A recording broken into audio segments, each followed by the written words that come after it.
즐겨 듣고 있어요. 저는 저한테 가장 빛나는 존재인 이제 막 20살이 된 아들이 있습니다. 제가 사연을 보낸 이유는 제가 사랑하는 가장 소중한 아들이 저희 남편을 글쎄 정말 놀랄 만한 사연이라 여러분들께 공유하고 싶어서 이렇게 사연을 보내게 됐습니다. 그럼 잡설은 각설하고 사연 바로 시작해 볼게요. 저희 집은 어릴 적부터 늘 가난했어요. 남편네 집은 저희 집보다는 부유한 편이었고요. 20대 중반에 만난 남편은 다정한 사람이었습니다. 저보다 4살이 많았고요. 4살 차이는 궁합도 안 본다고 하잖아요. 그 당시에는 제 친구들도 하나 둘 결혼하고 저도 결혼하기 전에 적은 나이가 아닌 상태였죠. 저는 지독한 가난 속에 하루하루를 살아왔기 때문에 남편이 저희 집보다 조금이라도 더 나은 형편이라는 그것만으로도 남편이 좋아 보였습니다. 같이 살면 재미도 있고 굶고 살진 않겠다는 생각이 있었습니다. 그래서 결혼을 하기로 했고 제주도로 떠난 신혼여행에서는 저는 허니문 베이비로 우리 아들을 얻게 됐답니다. 그렇게 결혼하고 아이를 낳고 그렇게 남들처럼 살아가고 있었어요. 자연스럽게 저희 아들을 키우기 위해서 육아에 전념할 수밖에 없었죠. 그래서 다니던 회사를 다닐 수 없게 됐고요. 아들을 키우는데 전념하다가 아들이 중학교를 가는 나이가 되자 이제야 조금 시간이 생기더라고요. 그래서 국가에서 지원하는 그런 배움 지원을 적극 활용해서 저는 뒤늦게 40이 넘은 나이에 어엿한 간호조무사가 됐습니다. 다시 병원에서 일할 수 있게 된 거죠. 그런데 남편은 제가 일하는 걸 별로 탐탁치 않게 생각했어요. 당신이 노력하는 건 알겠는데 벌면 얼마나 번다고 그렇게 뻔질나게 나가는 거야? 어? 나보다 많이 버는 것도 아니잖아. 내가 주는 돈이 부족해? 어? 아니 그러냐고. 말을 해봐 말을. 아니 여보 그런 말이 어딨어요. 나 회사 다닐 때보다 병원 다니는 게 더 적성에 맞는 것 같은데 요즘 다시 일하니까 활력도 생기는 것 같고 정말 좋단 말이에요. 우리 준이도 이제 다 컸는데 내가 언제까지 집에만 있으면 당신은 좋아요? 나도 사회생활 하는 게 훨씬 더 좋을 거 아니에요. 월급도 받고. 안 그래요? 아, 그래도 그렇지. 아, 우리 아들 준이한테 소홀할 정도로 일하고 그러면 안 된단 말이야. 아, 난 그걸 걱정한 거지. 뭐 일하지 말라는 건 아니니까. 아무튼 우리 가정에 문제 안 생기게 처신 똑바로 하고, 알겠지? 아, 내가 다 우리 가족 걱정돼서 하는 말이야. 내 말 무슨 말인지 알지? 아유, 알죠. 걱정 마요. 여보 참. 아, 그런 걱정 뭘로 사서 해요? 오늘도 일하느라 피곤했을 텐데 얼른 씻고 와요. 내가 여보 좋아하는 김치찌개랑 계란말이 해놨어요. 오늘 현장 많이 바빴어요? 그래, 난 새벽같이 나가서 노동하느라 고생하는데 당연히 그래야지. 그렇고 말고. 김치찌개, 계란말이, 그게 다야? 고기 없어? 아이, 고기 사와서 나 씻는 동안 좀 구워놔. 식탁에는 그래도 고기가 있어야지. 당신도 이제 돈 벌잖아. 그 정도는 우리도 먹고 살아야지. 나 씻고 올게. 얼른 고기 사와. 남편은 딱 결혼 전까지만 다정하고 유머스러운 사람이었습니다. 남편과 결혼하고 알고 보니 남편은 다니던 회사에서 크게 사기를 당해서 몇 달째 월급을 못 받는 상태였더라고요. 제주도로 신혼여행도 겨우 다녀온 셈이었죠. 그렇게 남편이 다니던 회사에서 결국 월급도 못 받고 그만두게 되자 남편은 신혼기간 내내 방황을 하다가 저희 아들을 가진 지 5개월이 되던 차에 드디어 저랑 아들을 책임져야겠다고 생각을 했는지 막노동판에 나가서 돈을 벌기 시작하더라고요. 저는 그렇게 일해서라도 남편이 돈을 벌어올 수 있어서 얼마나 다행이었는지 모릅니다. 그렇게 남편은 점점 한 달에 일하는 날짜가 많아졌고 업력이 늘어갈수록 돈도 대우도 모두 점차 좋아지고 있었어요. 남편은 회사에서 크게 한번 되었잖아요. 그것도 저와 결혼 전에 말이죠. 그때 말했으면 어쩌면 저는 남편과 결혼하지 않았을지도 몰라요. 저희 집보다 형편이 조금이라도 나아 보여서 결혼한 것도 컸기 때문이죠. 물론 그때 만약 남편과 결혼하지 않았다면 지금 제 옆에 소중한 우리 아들 준이는 이 세상에 없을 테니까 그런 생각은 접어둬야겠지만요. 어쨌든 그래서인지 회사 생활에 대해서 남편은 굉장히 회의적이고 부정적이었어요. 제가 아들 준이를 어느 정도 중학생으로 키워놓고 다시 공부해서 마흔으로 넘어 간호조무사가 돼서 출근을 할 때도 탐탁치 않아 하는 게 사실 그런 영향도 있었던 것 같아요. 게다가 남편은 가부장적인 면이 꽤 있는 편이었거든요. 아무래도 자기 벌이가 부족해서 버는 거냐는 그런 자격지심이 있었던 것 같아요. 제가 그런 말을 입 밖으로 꺼낸 적이 전혀 없는데도 말이죠. 정말 남자들이란 대체 왜 그러는 걸까요? 그래서 저는 변명까지 만들어 이야기했습니다. 사실 형편이 그렇기도 했고요. 아니, 그런데 내가 버는 걸로 부족하다는 것도 아닌데, 굳이 간호조무사를 하겠다고 그 나이에 공부를 하고, 왜 그렇게 일하려고 하는 거야? 악착같이. 아등바등. 뭐 일반 회사 다니는 것보다 훨씬 낫게 하겠다만, 난 이해가 안 돼, 당신이. 참 여보. 우리 준이 이제 중학생이에요. 고등학교 올라가고 대학 가면 대학 등록금까지 돈 엄청 많이 필요할 거 아니에요.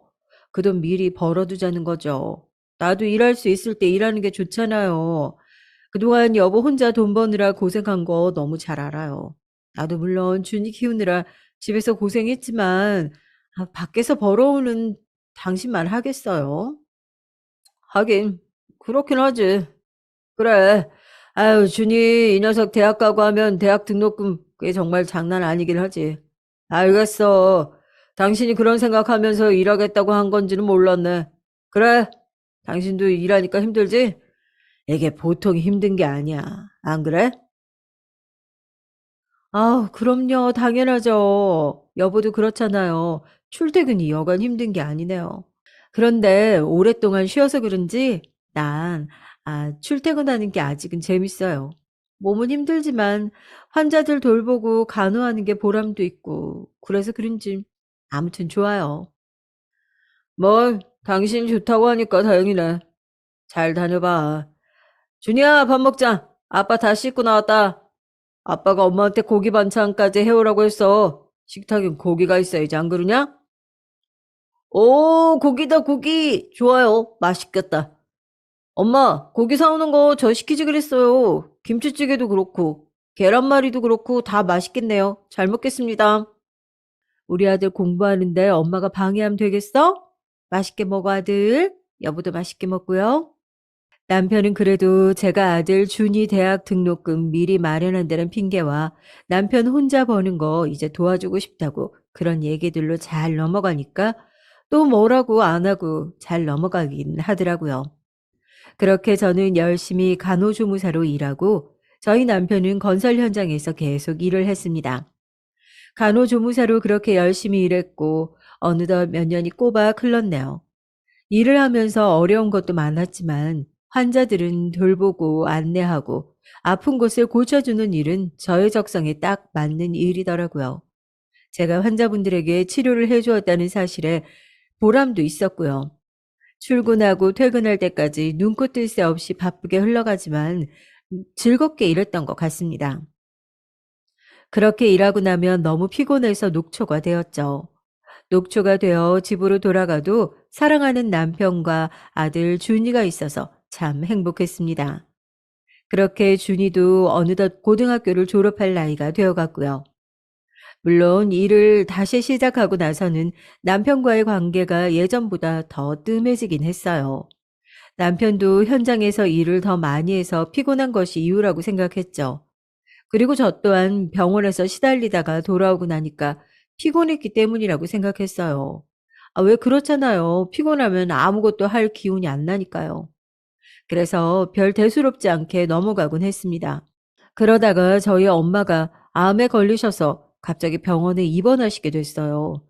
저는 제가 간병을 할까 하다가도 전문 간병인을 쓰면서 제가 퇴근 후에 엄마 간호를 하는 것이 더 효율적이라고 생각해서 그렇게 하기로 했죠. 저희 집은 어릴 적부터 매우 가난하다고 이야기를 드렸었죠. 제가 결혼하고 나서도 당연하게 별반 달라지지 않았습니다. 여전히 가난했고 엄마의 병원비가 힘에 부쳤어요. 제가 버는 돈은 꼬박 다 엄마 병원비에 간병비로 들어가곤 했으니까요. 전문 간병인을 쓰는 시간도 아끼려고 친정 아빠한테 제가 병원에서 일하는 동안에는 엄마 간호 좀 해달라고 부탁했습니다. 친정 아빠는 흔쾌히 당연히 본인이 지키겠다고 하면서 너무 걱정 말고 간호조무사로 병원에서 일하라고 하셨지만요. 하지만 어떻게 병원 일에만 집중할 수 있겠어요. 저희 친정엄마가 암으로 힘들어하면서 병원에서 하루 종일 누워 계신데 말이죠. 아빠, 전문 간병인 쓰는 것도 돈이 좀 많이 드네요. 제가 버는 걸로 병원비 내는 것도 빠듯하고 해서요. 제가 퇴근하고 주 3일 올 테니까 그 외 시간은 아빠가 조금 엄마 곁에서 간병해 주세요. 그럼 당연하지. 네 엄마 옆은 당연히 내가 지킨다. 그렇고 말고 넌 아무 걱정하지 말고 어렵게 붙은 간호조무사잖냐. 그 병원에서 간호조무사로 열심히 네 일하는 거에만 집중해라. 못난 애비라 미안하다. 아이고, 너희 엄마도 너한테 이런 짐짝되긴 싫었을 텐데. 늙으면 아프지 말고 일찍 죽어야 되는데 너한테 볼 면목이 없다. 미안하다. 아빠도 참 그런 말씀 좀 마세요. 엄마가 들으면 얼마나 서운하시겠어요? 저 괜찮으니까 아빠도 너무 무리하지 마세요. 저도 그 정도는 해야 제 마음이 편해서 그래요. 아시겠죠? 끼니 거르지 마시고요. 네? 약속해요.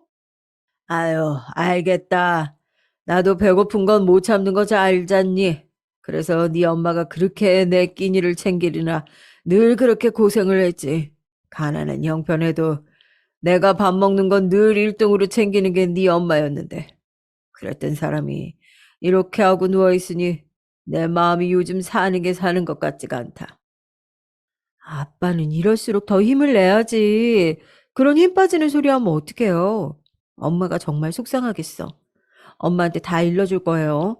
자꾸 그런 소리 하시면 저 이제 가봐야 돼요. 엄마 잘 부탁해요, 아빠. 그렇게 저희 엄마는 아빠와 저의 노력에도 불구하고 1년도 채 지나지 않아 앓던 암으로 인해 돌아가시게 됐어요. 그렇게 혼자가 된 저희 아빠는 제 마음에 늘 걸리는 돌덩이 같았습니다. 언제 어디서 무엇을 하든 제 마음에 콕 하고 박혀서 탁 막혀버리는 그런 돌덩이 있잖아요. 항상 생각나고 안타깝고 끼니 거르실까봐 걱정되고 그런 저의 마음을 아빠도 알아채셨는지 더 씩씩한 척 많이 하시더라고요.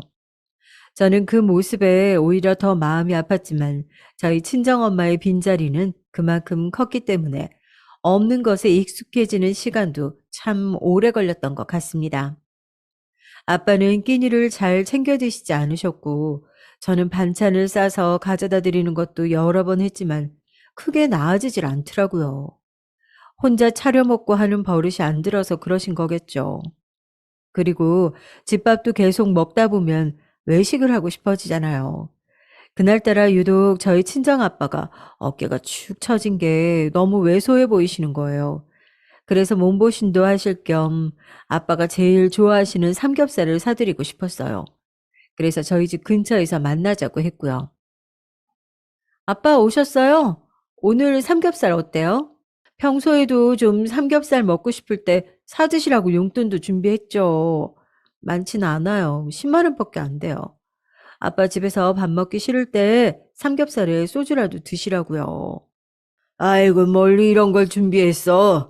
너희 엄마 가고 나도 혼자 먹는 거 익숙해지고 있는데 삼겹살을 다 사 먹으라고 용돈을 주다니. 그럼 주는 거니까 잘 받으마. 고맙다. 제가 가난한 친정 아빠한테 삼겹살 좀 사드시라고 10만 원 챙겨드렸는데 그 순간 어떻게 알고 왔는지 남편이 나타나서 저한테 막말을 퍼붓고 제 뺨을 때리는 것 아니겠어요? 저는 정말 너무 놀라 어안이 벙벙해서 아무 말도 못하고 있었습니다. 그런데 20살이 된 우리 아들 준이가 나타나서 제가 뺨 맞는 걸 보고는 눈이 뒤집어져서 남편을 아주 나락으로 보내버리게 됐죠. 여기서 이러고 있을 줄 알았어. 이런 개념 없는 년. 나한테 아무 허락도 없이 감히 네 애비한테 돈을 갖다 바쳐? 나한테 안 걸릴 줄 알았어? 어? 언제까지 날 속여 먹을 생각이야? 아빠, 지금 뭐 하시는 거예요? 아빠가 그런 말을 할 자격 있어요? 아빠가 무슨 자격으로 엄마 뺨을 때려요? 떳떳하지도 못한 사람이 정말 증오스러워요. 아빠가 불륜 저지르는 거 내가 모를 것 같아요? 당장 따라 나오세요, 당장. 여보, 준이야, 이게 대체 무슨 상황이야? 당신이 불륜을 저지르고 있는 걸 준이 네가 어떻게 알아? 어? 할아버지가 오랜만에 뵙는데 죄송해요. 소란 피워가지고. 식사 마저 엄마랑 맛있게 하고 오세요. 저는 아빠한테 가봐야 될 것 같아요. 할아버지, 나중에 저랑도 삼겹살 먹으러 같이 와요. 그럼 이만. 아들은 남편을 질질 끌고 나가면서 할아버지한테는 소란 피워서 죄송하다고 식사 마저 하시라고 예의 바르게 말을 하고 갔습니다.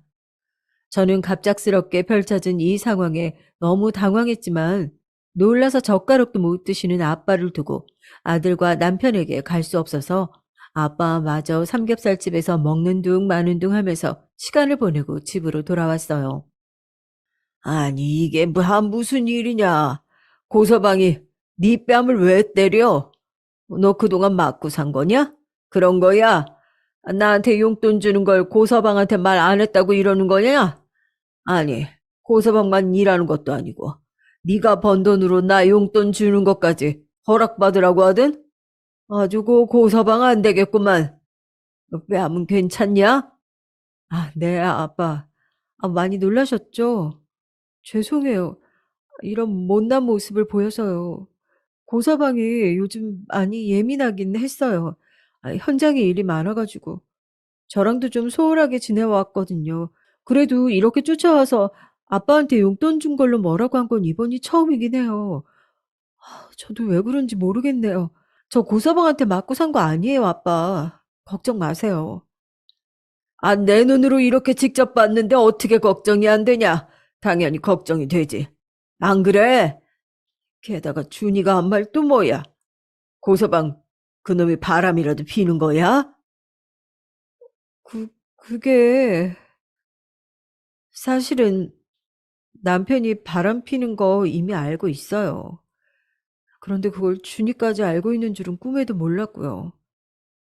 게다가 제 뺨까지 쫓아와서 때리면서 돈 가지고 그렇게 째째하게 굴 줄도 몰랐어요. 이참에 정말 남편이랑은 이혼해야겠어요. 준이도 이제 다 컸고. 뭐? 그러면 알면서도 고서방 불륜을 그냥 눈 감아줬다는 거냐? 대체 왜 그랬어? 왜? 내가 고서방 이놈을 당장 잡아다가 그냥, 아이고, 아유, 이 불쌍한 내 딸. 그런데 뺨까지 와서 때려? 이 친정아버지한테 삼겹살 사 먹으라고 용돈 줬다고? 고서방은 사람 새끼도 아니다. 이제 더 이상 참지 말고 이혼해버려. 네, 그동안 우리 준이가 아직 성인이 되지도 않았고, 저도 혼자가 되는 게 무섭고 두려웠어요. 제가 아무리 간호조무사로 일을 오래 하고 있었다고 해도 남편보다 못 버는 건 사실이었고요. 혼자서 준이 키울 수 있을까 이런 생각으로 버텼는데 시어머니께서도 제가 버티는데 큰 도움 주셨고요. 그런데 이제는 아닌 것 같네요. 뭐? 사부인께서도 알고 계셨다고?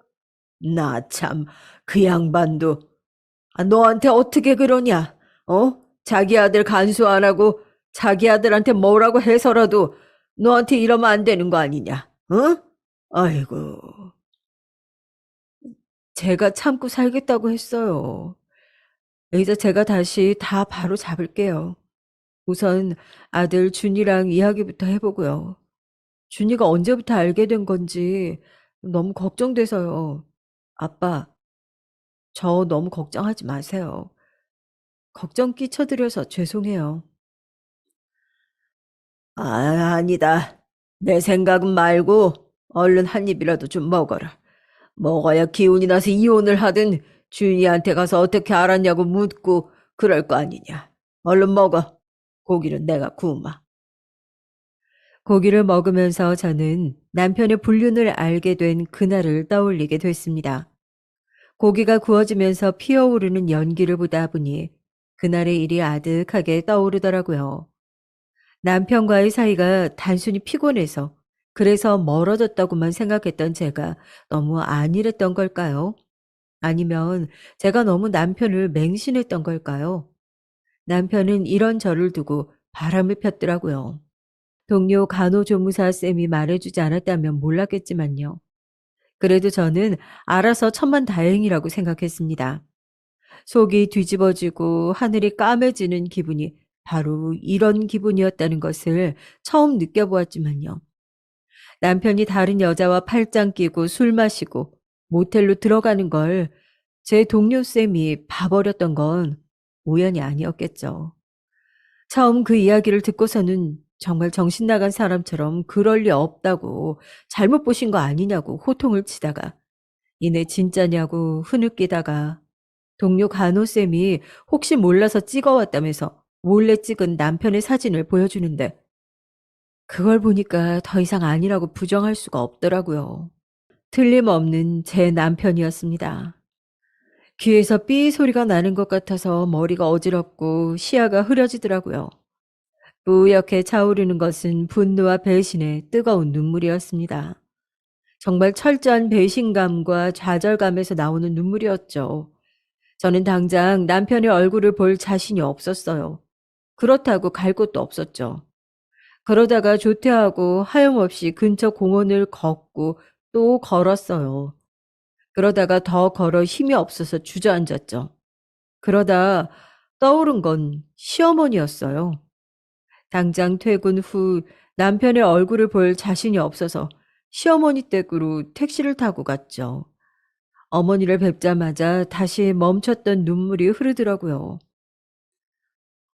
어머니, 어머니, 저 왔어요. 이렇게 갑자기 찾아뵙게 돼서 정말 죄송해요. 제가 어머님 말고 갈 데가 없어서 그랬어요. 어머니, 저 이제 어떡해요? 저희 남편이, 아유, 이 아가, 알아듣기 쉽게 얘기해봐라. 아니, 무슨 일이 있는 거야? 아, 왜 다짜고짜 울고 그러니? 사람 불안하게 무슨 일인지 말부터 해보렴. 어머니, 현장에서 일이 많아서 피곤해한다고만 생각했어요. 적어도 딴짓은 안 할 것 같던 그 사람이 글쎄 바람을 피고 있었어요. 저 몰래 다른 여자 만나고 있더라고요. 저 이제 어떻게 살죠? 앞으로 그 사람 얼굴 어떻게 봐요? 우리 준이 아직 고등학생인데 혼자 키울 자신도 없어요, 어머니. 저 너무 막막해요. 숨도 잘 안 쉬어지는 것 같아요. 아이고, 참. 그걸 알게 됐구나. 미안하다. 아유, 내가 면목이 없구나.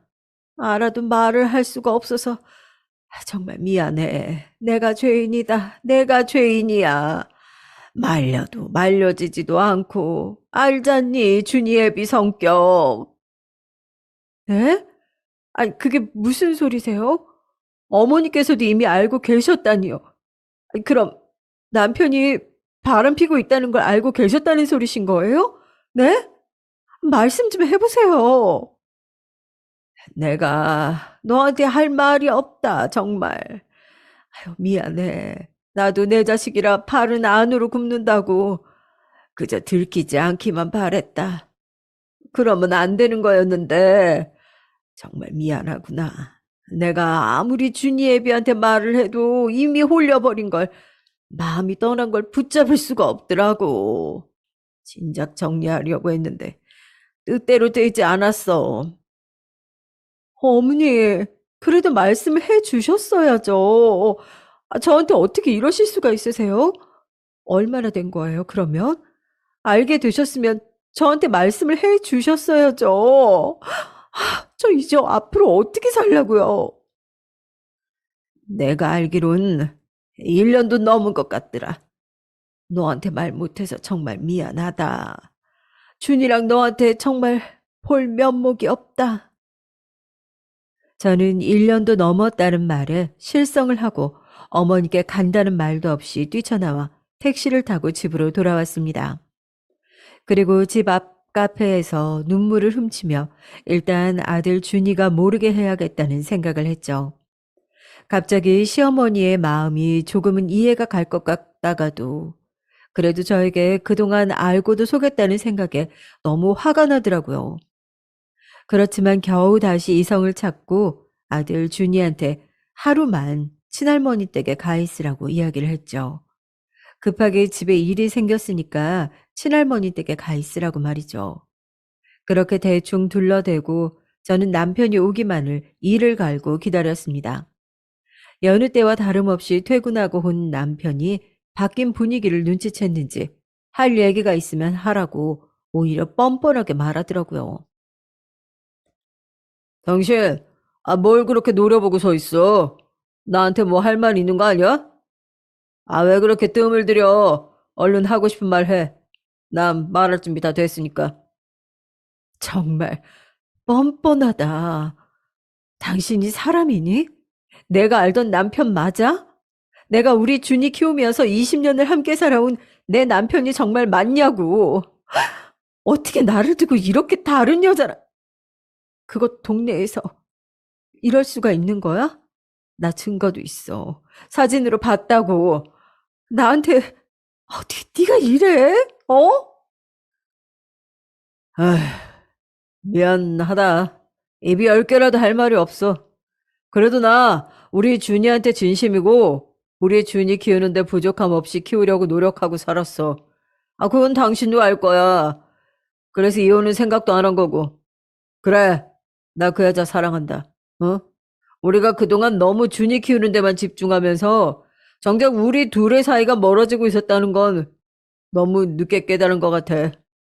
그 여자는 내 멈춰있던 심장을 다시 뛰게 해준 사람이야. 난 여보가 괜찮다면 이제 그 여자 책임지고 싶어. 뭐, 뭐라고? 책임을 지고 싶다고? 아니, 그게 나한테 할 소리니?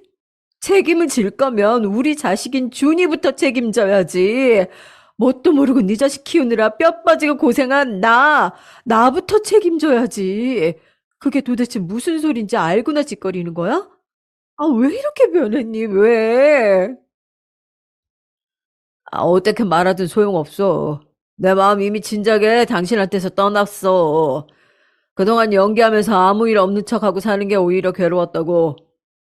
이런 날 잡으려고 하지 말고. 그렇다고 내가 준이 아빠 노릇 제대로 안 하고 있는 게 있어? 없잖아. 이혼 꿈도 꾸지 마. 우리 준이 생각해서라도 내가 이렇게 부탁할게. 그리고 나 말이야, 그 여자랑 살고 싶어서 미치겠다. 근데 그걸 참고 있는 거야. 어? 바로 준이랑 당신 때문에. 살고 싶다고? 그 여자랑? 그 여자랑 살고 싶어? 그래서 나한테 그동안 아무 관계도 안 한 거니? 당신도 노력 안 했잖아. 피곤해서 그런 거라고만 생각했어. 현장에서 일이 계속 많다는 그 말을 고지고대로 믿었다고. 왜냐하면 난 당신 아내니까. 그런데 정말 그래? 우리 준이한테 정말 떳떳한 아빠라고 생각하냐고. 우리 가정은 버려두고 고작 그 여자한테 가버리고 싶다고? 그런데 준이랑 나 때문에 억지로 참고 있으니까 뭐 고맙다라고 말해달라는 거야? 미안해. 당신이 무슨 말을 해도 내 마음 변하지 않아.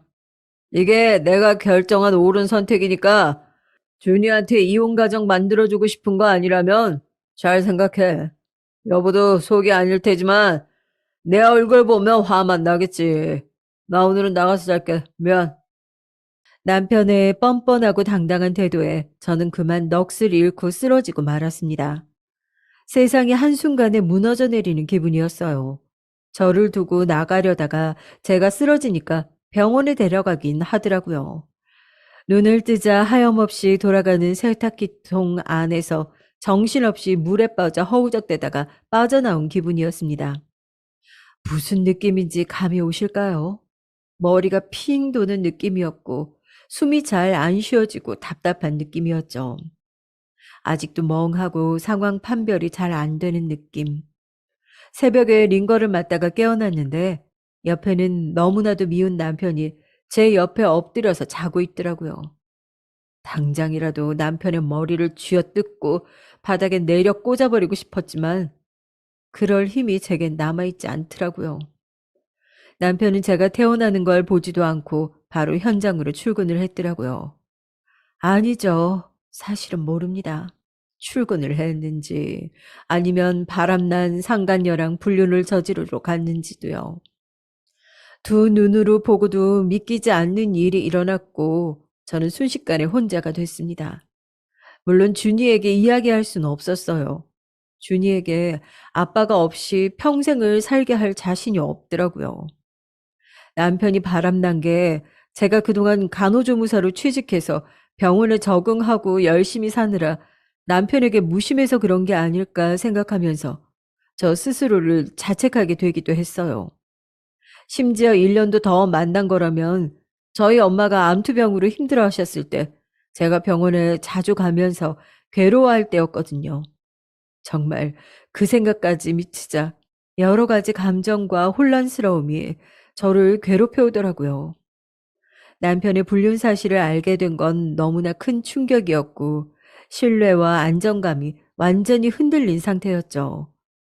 혼자서 이 감정들을 견딜 수 없을 만큼 상처받았고 분노, 슬픔, 배신감, 혼란 등 다양한 감정이 여러 겹으로 얽혀서 저의 가슴을 답답하게 했습니다.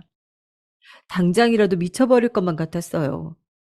이런 감정들은 남편의 불륜을 알게 된 이 상황에서는 굉장히 자연스러운 것이었죠. 제 내면에서 나오는 진심은 저 자신을 비난하거나 자책하지 말아야겠다는 생각이었어요.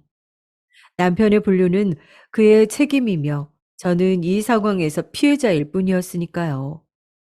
이렇게 파도처럼 흘러오는 수많은 감정과 혼란 속에서 열심히 같이 살아보자고 최선을 다해서 공부하고 취직하고 일하고 있던 저를, 저희 엄마를 살려보겠다고 아등바등 하고 있는 저를 그렇게 한순간에 배신해버린 남편에게 너무도 화가 나고 기가 차고 어이가 없어서 다시 이를 바득바득 깔기를 계속 반복했습니다. 이렇게 마음도 몸도 떠난 사람을 제가 붙잡고 사는 게 맞나 싶으면서도 아들 준이를 생각하면 정신을 더 차려야만 했죠. 그렇게 비참하게 산지 얼마나 됐을까요? 삼겹살집에서 아빠한테 용돈을 드리다가 어떻게 알았는지 남편이 찾아와 제 뺨까지 때린 사건이 일어나게 된 것입니다. 아빠, 난 아빠가 1년 전부터 바람 피운 거 이미 알고 있었어요. 그것도 동네에서. 정말 아빤 사람도 아니에요. 엄마한테 미안하지도 않죠? 미안하면 사람으로서 그럴 수가 없지. 없어. 내가 바람 핀 건 준이, 네가 대체 어떻게 한 거야? 언제부터 한 건데? 그리고 너 여기 어떻게 알고 나타난 거고? 저 아빠 미행하고 있었어요. 솔직하게 말해줄까요? 아빠는 엄마랑 이혼하게 만들 거예요. 위자료 두둑하게 준비해놔요. 증거 다 모아놨으니까. 아빠한테서 불륜 증거 모으느라고 좀 쫓아다녔는데 아빠가 엄마랑 할머니 식사하는 삼겹살집에 들어가잖아요. 그래서 문 밖에서 보고 있었어요. 뭐, 뭐? 나랑 네 엄마는 오로지 준이 널 위해서 이혼하지 않고 있었던 거야. 그건 전혀 몰랐나 보지? 지금까지 모은 증거는 다 아빠한테 내놔, 얼른. 싫어요. 제가 왜 그래야 되죠? 아빠가 엄마한테 뺨까지 때리는 걸 봐버렸는데 내가 아빠를 뭘 믿고 주겠어요?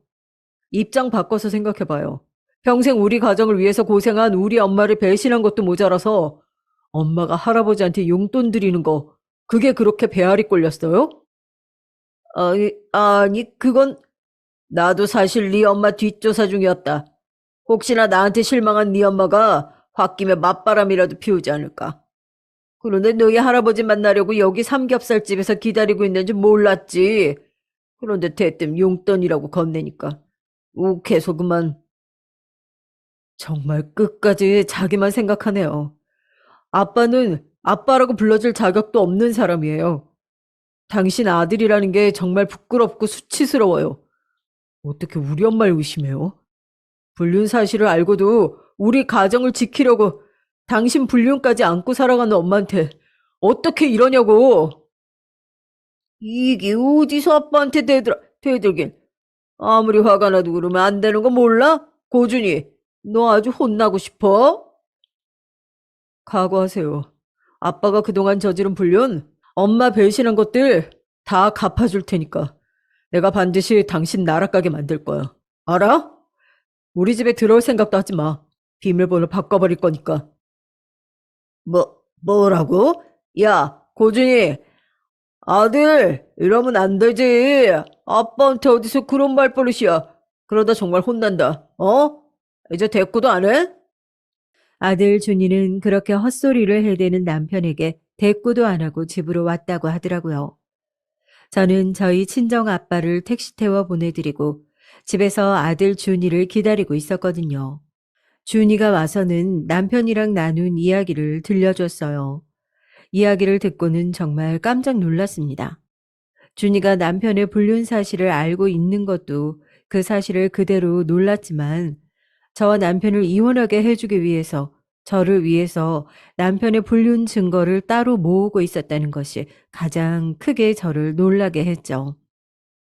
아니, 어떻게 그럴 수가 있어. 준이 너는 언제부터 아빠가 불륜 저지르는 거 알고 있었던 거야? 어? 엄마가 너한테 정말 면목이 없다.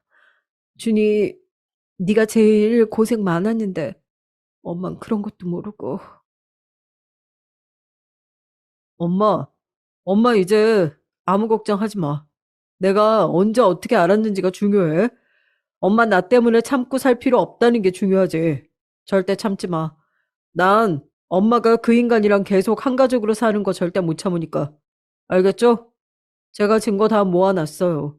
오늘도 증거 더 수집할 거 있나 하고 그 인간 미행하다가 삼겹살 집에서 마주친 거예요.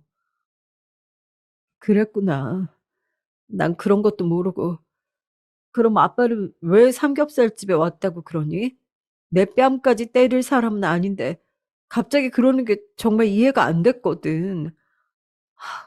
이런 말 하는 엄마도 참 바보 같지. 미안해, 우리 아들. 아빠를 너무 좋은 사람으로만 보고 있어서 그래요. 엄마가 바보같이. 아빠라고 이제 부르지도 않을래요. 그 인간은 엄마가 자기한테 빡쳐서 혹시나 맞바람을 피우고 있지 않을까 해서 감시하고 있었다고 하던데요. 정말 너무 뻔뻔하고 어이가 없어서. 그러다가 엄마가 삼겹살집에서 누군가를 기다리고 있는 걸 발견하고 기다리고 있었는데 그게 할아버지여서 그냥 가려다가 엄마가 용돈 드리는 거 보고 눈이 뒤집혀서 들어왔대요. 그, 그러면 내가 자기처럼 불륜이라도 저지를까 봐 쫓아다녔다는 거야? 아주 그냥 진짜 이렇게 밑바닥이 드러나는구나. 아, 그렇게 흥분한 상태였으니까 내가 드린 용돈을 보고 눈이 확 뒤집어져서 내 뺨 진짜 기가 막히고 코가 막혀서 아무 말도 안 나온다. 엄마, 그 인간이랑 이혼하고 새 인생 살아. 이제 나도 다 컸고 성인이잖아. 20살이라고요. 그리고 그 인간은 내가 나락으로 보내버릴 거야. 그러니까 걱정 말고요. 그래, 고맙다, 아들. 준이 네가 그렇게 말해주니까 정말 이제 이혼해도 될 것 같다.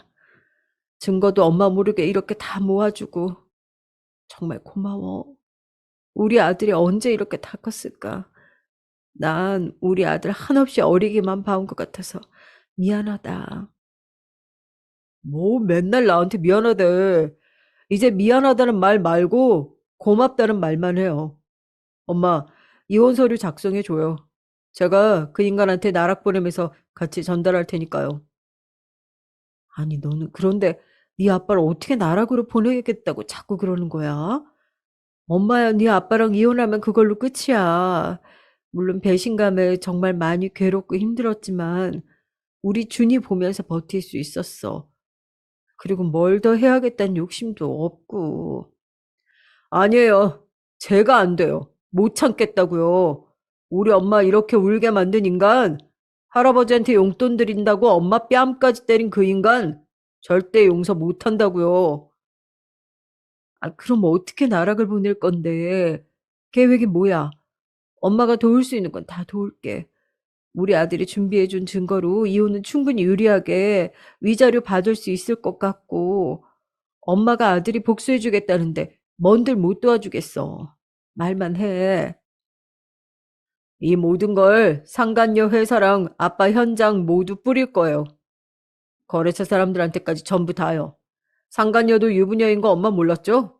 유부녀가 지켜야 할 게 많은 사람이더라고요. 아빠가 자기 앞길에 방해되고 자기 가정에 방해되면 결국 아빠를 버릴 거고요. 그럼 정말 진정으로 나락가는 길이겠죠. 뭐? 아, 너 언제 그런 것까지 파악한 거야? 우리 아들 탐정시켜도 되겠다. 아니, 왜 이렇게 철저하고 똑똑한데? 누구 아들인가 모르겠네. 정말 내가 우리 아들 하나는 잘 키웠다. 잘 키웠어. 고마워, 준이야. 이 정도는 사전에 철저하게 준비하고 조사해야 그래야 제대로 복수할 수 있죠. 엄만 저만 믿으세요. 걱정 마시고요. 정말 철저하게 준비했어요. 심지어 아빠가 엄마 뺨 때리는 거 그것까지 다 퍼뜨릴 거예요. 할아버지한테 용돈 드린 걸로 뺨까지 때린 건 정말 선 넘었어요. 가만두지 않을 거예요. 그렇게 자기가 소중한 사람한테 버림받고 손가락질 받는 게 최악의 나락으로 가는 길이에요. 그래, 우리 준이 말이 맞다. 다 맞아. 게다가 엄마가 할아버지한테 드린 용돈은 할머니 돌아가시고 계속 끼니 거르시는 것 같아서 좋아하시는 삼겹살이라도 사서 드시라고 10만 원 드린 거였어. 그 10만 원 드렸다고 내 뺨 때린 거지. 너희 아빠 그러고 보니까 정말 쓰레기 아니니? 쓰레기다, 쓰레기야. 제 아빠라고 하지도 마세요. 정말 치욕스럽고 수치스러우니까요. 그 인간 죗값 제대로 치르게 해야죠. 그 이야기도 꼭 넣을게요. 이 동네에서 얼굴 못 들고 다니게 일도 못하게 만들어버려야죠. 그렇게 남편에게 어떻게 복수할지를 아들 준이에게 듣고 나니까 벌써부터 아주 통쾌하고 고소하더라고요. 정말 쌤통이지 않나요? 아들의 말대로 정말 최악의 나락으로 가게 해주는 게 진정한 복수가 아닐까요? 저는 왜 그런 생각을 못했는지 그동안 아들 준이를 그저 남들처럼 평범하게 살게 해주고 싶다는 생각에 남편의 불륜 사실을 알고도 가만히 당하고만 있었는지 한심하고 바보같이 느껴지기도 했죠. 그래도 잘 키운 아들, 우리 준이가 저를 대신해서 남편에게 최악의 복수를 해주었으니까요. 저는 너무나 행복했답니다. 엄마, 그리고 일이 평생 엄마랑 연애해주지 않잖아요. 엄만 지금도 충분히 일 중독인 거 알죠? 나 사실 다 알아요. 엄마 충분히 병원에서 능력 보여줬고 잘 나가잖아요. 이제 조금 내려놓고 그 인간 따윈 다 잊고 정말 좋은 사람 만났으면 좋겠어요. 내 걱정하지 말고요. 알겠죠? 난 정말 우리 엄마가 그러면 좋겠어요. 우리 아들 준이는 누굴 닮아서 이렇게 배려심이 깊을까? 엄마는 정말 준이만 있으면 된다니까. 이미 충분히 행복해. 정말이야. 물론 그런다고 우리 준이한테 집착하겠다는 건 절대 아니야. 정말이라니까. 우리 준이야말로 여자친구 잘 만나고 대학 친구들이랑 잘 지내면 엄만 그걸로 된 거라는 엄마 말 무슨 말인지 알지? 엄마 마음이 다 그렇다니까. 그건 알아도 안 돼요. 이제 저는 정말 우리 엄마가 남자친구도 만났으면 좋겠어요.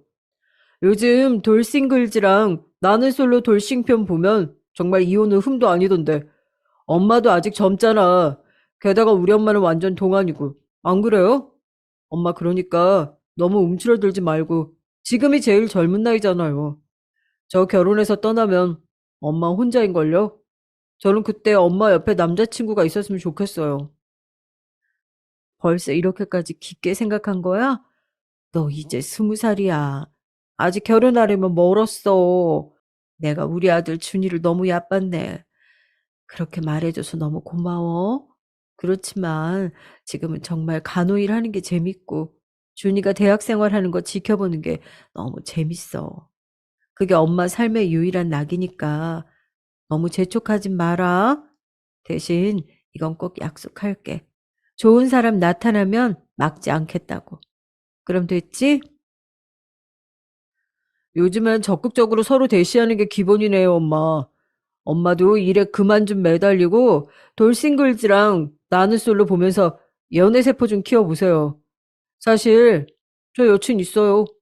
여친 부모님도 이혼하셨는데 아버지가 재혼하셔서 같이 살거든요. 그런데 새엄마랑 굉장히 잘 지내더라고요.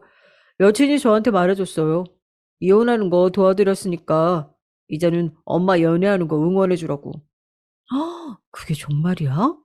준이 너무 잘 됐다. 아주 진국인 여자친구 만났네, 우리 준이가. 기특한데?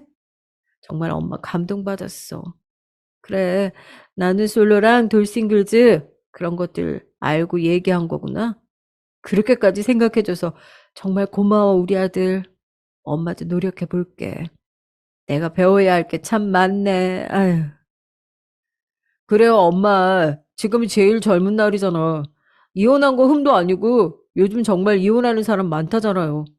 나도 이제 거의 다 컸고 제 걱정하지 마시고 엄마도 엄마 행복 찾아서 정말 진심으로 행복해졌으면 좋겠어. 제 마음 아시겠죠? 네? 우리 아들 준이 때문이라도 엄마가 열심히 분발해야겠네. 알겠어. 마음 활짝 열고 마음에 드는 사람 나타나면 대시라도 해볼게. 우리 아들이 이렇게 커서 엄마한테 연애 상담도 해주고 엄마 너무 행복하다. 저는 남편과 준이만 생각하면서 정말 앞만 보고 달리는 경주마처럼 살았는데 그 사이 우리 아들 준이가 정말 바르게 잘 커줬더라고요. 제가 간호 일만 하면서 외롭게 지낼까봐 걱정해주는 그 마음이 너무 예뻐서 울컥했습니다. 눈물이 핑 돌더라고요. 꾹 참았지만요. 언제 이렇게 다 큰 걸까요? 게다가 좋은 여자친구를 사귀는 것 같아서 참 다행이더라고요. 정말 감동받았습니다. 이렇게만 행복하면 정말 더할 나위 없이 기쁠 것 같더라고요. 아무런 문제가 앞으로도 없을 것 같은, 아니, 어떤 문제가 생긴다고 해도 다 헤쳐나갈 수 있을 것 같은 그런 느낌이라고 해야겠네요. 그래서 아들의 응원을 허투루 듣지 않으려고 했습니다. 저도 제 남편 같은 인간은 최악의 나락으로 치워버렸으니까요. 이제 정말 자유가 된 것 같아서 마음껏 즐겨보려고요. 아들이 알아서 연애도 잘하고 있고 또 저를 생각해 준다는 사실에 저는 더 든든해졌거든요. 제 아들이 이렇게 증거를 모아서 이혼을 도와주고 제가 남편에게 저희 친정아빠한테 용돈 주다가 들켜서 뺨 맞고 그걸 보고 아들이 남편에게 더 큰 복수를 하게 된 이런 사연이 정말 놀랄 만한 사연이잖아요. 여러분들에게 그래서 꼭 공유해 드리고 싶었습니다. 참고 살지 마시라고요. 저의 사연 끝까지 집중해서 잘 들어주셔서 너무 감사합니다. 행복하세요. 안녕하세요. 저는 한 가정의 가장인 30대 후반 남성입니다. 결혼한 지 이제 3년 차가 되어 가고 있네요. 택배 배송 일을 하느라 하루 종일 운전하며 일하는 내내 지루해 하던 찰나 엄마께서 알려준 이 사연들을 접하게 됐고 이제는 하루에 한 사연씩 빠짐없이 시청 중인 애청자입니다. 여러 사연들을 들으면서 저도 모르게 욕도 내뱉어 봤고 제가 더 통쾌해하며 웃어도 봤는데요. 최근에 저에게도 조금은 복잡한 여러 일들이 있었기에 저도 한번 용기 내어 이렇게 사연을 써봅니다. 저희 부모님은 시골에서 꽤 규모가 나가는 양돈 농장을 하고 계세요. 증조 할아버님 때부터 대대로 물려받은 농장이죠. 양돈 농장이 겉모습만 봤을 때는 냄새도 나고 흙먼지가 가득한 게 썩 좋아 보이는 업은 아니니까 저게 돈이 되겠어 하시는 분들도 덜어 있으시겠지만 실제 수익은 겉모습과는 비례한답니다. 그렇기에 비록 작은 시골에서 나고 자랐지만 부모님의 보살핌과 사랑 아래 부족함 없이 자라왔습니다. 제가 먹고 싶다거나 갖고 싶다는 게 있으면 큰 어려움 없이 사다 주셨어요. 그리고 부모님께선 제가 하고 싶어 하는 것은 적극적으로 지지해 주시고 지원해 주셨습니다. 한참 어렸던 꼬꼬마 시절에는 왜 이렇게도 공부가 하기 싫었던 건지 그저 산이나 강에서 뛰어노는 것이 제일 좋았습니다. 그리고 유년 시절 그 당시에는 저희 집 옆으로 하천이 길게 흐르고 있었는데 종종 그 하천에서 옷을 모두 벗고 수영을 즐겼었어요. 그때부터 저는 수영 선수라는 꿈을 꾸게 됐고 학교에 올라간 뒤로 종종 수영장이나 집 옆 하천에서 끊임없이 수영을 했습니다. 그래도 제가 수영 실력은 꽤 좋은 편이었거든요. 초등학교, 중학교 시절을 지나 고등학교에 올라갈 때쯤까지 철없던 그 시절에 저는 반항이라도 하듯이 보란 듯이 공부하는 담 쌓고 지냈고 항상 형편없는 성적표를 들고 가 제게 부모님도 큰 한숨을 내뱉으셨어요. 아이고, 재민이 이놈아, 그렇게도 노는 게 좋으냐? 어, 진짜 너무 재밌어. 책도 쳐다보기 싫어. 글자들이 빼곡하게 있는 것만 봐도 어우, 토 나올 것 같아. 학교에서 수업 듣는 것도 너무 지루해. 그럼 엄마랑 아빠가 수영시켜 줄 테니까 엄마 아빠랑 떨어져서 지내도 괜찮겠어? 물론 괜찮지, 엄마. 그럼 나 수영시켜 주는 거야? 그래, 재민이 네가 하고 싶은 수영 실컷 해라. 부모님도 그런 제 모습을 보고는 좀 더 전문적으로 수영을 배웠으면 싶었는지 저를 학원에 보내주는 것은 물론이고 담당 코치님까지 붙여주셨고 제가 전문적으로 수영을 배울 수 있게 육성시켜 주셨어요. 그렇게 저는 시골을 벗어나 그나마 집에서 가까운 지방권에 있는 전문 학원과 학원에서 운영하는 기숙사에서 지내며 이른 나이 때부터 단체 생활을 시작했었습니다. 고등학교에 입학할 무렵 시작한 수영이었기에 전학 절차 없이 고등학교를 바로 학원 근처의 학교로 입학을 했어요.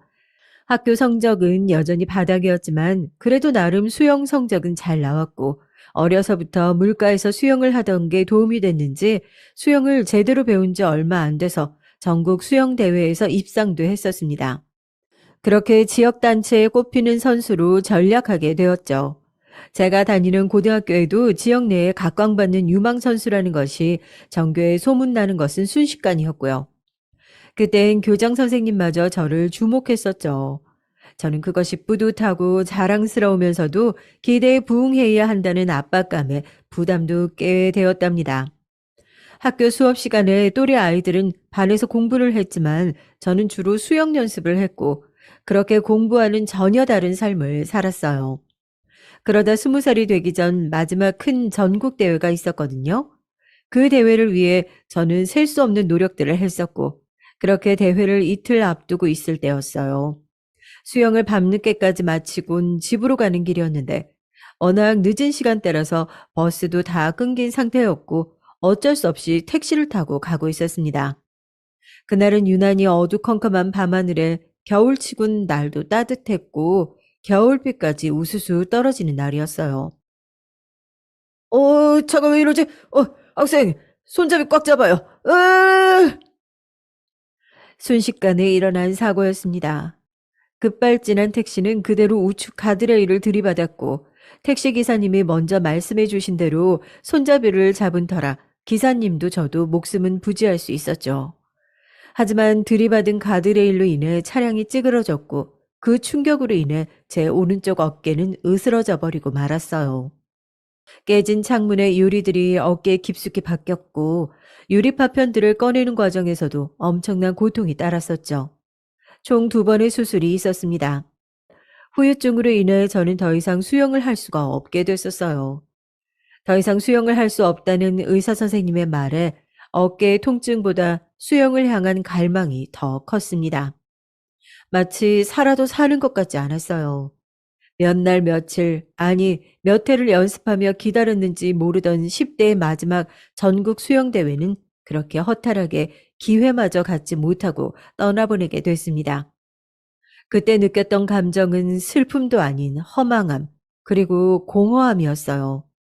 수영만 바라보던 제가 수영을 더 이상 할 수 없다는 것은 마른 땅에 물을 주는 것 같은 느낌이었죠. 계속 무언가 허기가 진 기분으로 살았어요. 그렇게 20살이 넘도록 하는 것 없이 집에서 제 자신을 가꿀 생각조차 하지 못한 채 산송장처럼 지냈습니다. 그런 모습으로 한 해가 흘렀고 우울함이 극에 달아올랐을 때에는 모든 걸 포기할까 생각도 해보았지만 저를 바라보는 부모님의 눈에 밟히더라고요. 그런 빈 껍데기 같은 모습으로 한참을 지내는 제 모습을 보다 못한 부모님께서 면허나 따보라며 저를 운전학원에 가입시켰고 그렇게 반강제로 운전을 배우기 시작했어요. 사실 교통사고 이후로 저는 차를 쳐다보지도 못했거든요. 트라우마처럼 그때 사고의 기억이 뇌리에 박혀 있었어요. 처음에는 몇 번 거절했지만 이미 학원에 수강료를 냈다며 굳이 저를 학원까지 데려다 주시는 부모님 때문에 어쩔 수 없이 운전대를 잡게 됐답니다. 그렇게 첫 시작은 부모님의 권유로 비롯됐지만 어느새 제가 더 신나서 학원을 가는 모습을 볼 수 있었어요. 트라우마를 한번 극복하고 나니까 너무나 흥미롭고 뜻깊게 느껴지더라고요. 필기와 기능은 물론 도로주행까지 면허를 한 번에 취득하게 됐고 면허를 취득해 갈 때쯤 영장이 날아왔어요. 마침 운전을 좀 더 제대로 해보고 싶다는 생각에 운전병에 지원을 해보았고 운이 좋게도 바로 합격할 수 있게 됐습니다. 제 군 생활은 또래 친구들에 비하면 그리 힘든 편은 아니었어요. 제가 단체 생활을 일찍부터 시작한 것도 꽤나 도움이 됐고 원하는 직군에서 다양한 경험을 할 수 있었기에 제 인생에 있어 나름의 좋은 기회였다고 생각합니다. 그렇다 해도 민간인들에 비하면 자유롭지 못한 부분들과 가끔 선임들에게 오는 압박감이 여느 군인들처럼 힘들기는 마찬가지였지만 말이죠. 이후 제대를 한 뒤에는 하나뿐인 형과 함께 부모님을 도와서 농장 일을 했어요. 현재는 형네 부부가 부모님을 이어 그 농장을 함께 운영하고 있습니다만 부모님은 저 또한 형을 따라서 농장을 함께 운영해 주기를 바랬었죠.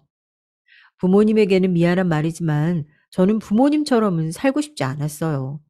아무리 큰 수익을 거둘 수 있다고 해도 악취를 풍기는 농장에서 돼지 똥 치우고 돼지들 키우며 살기는 싫었거든요.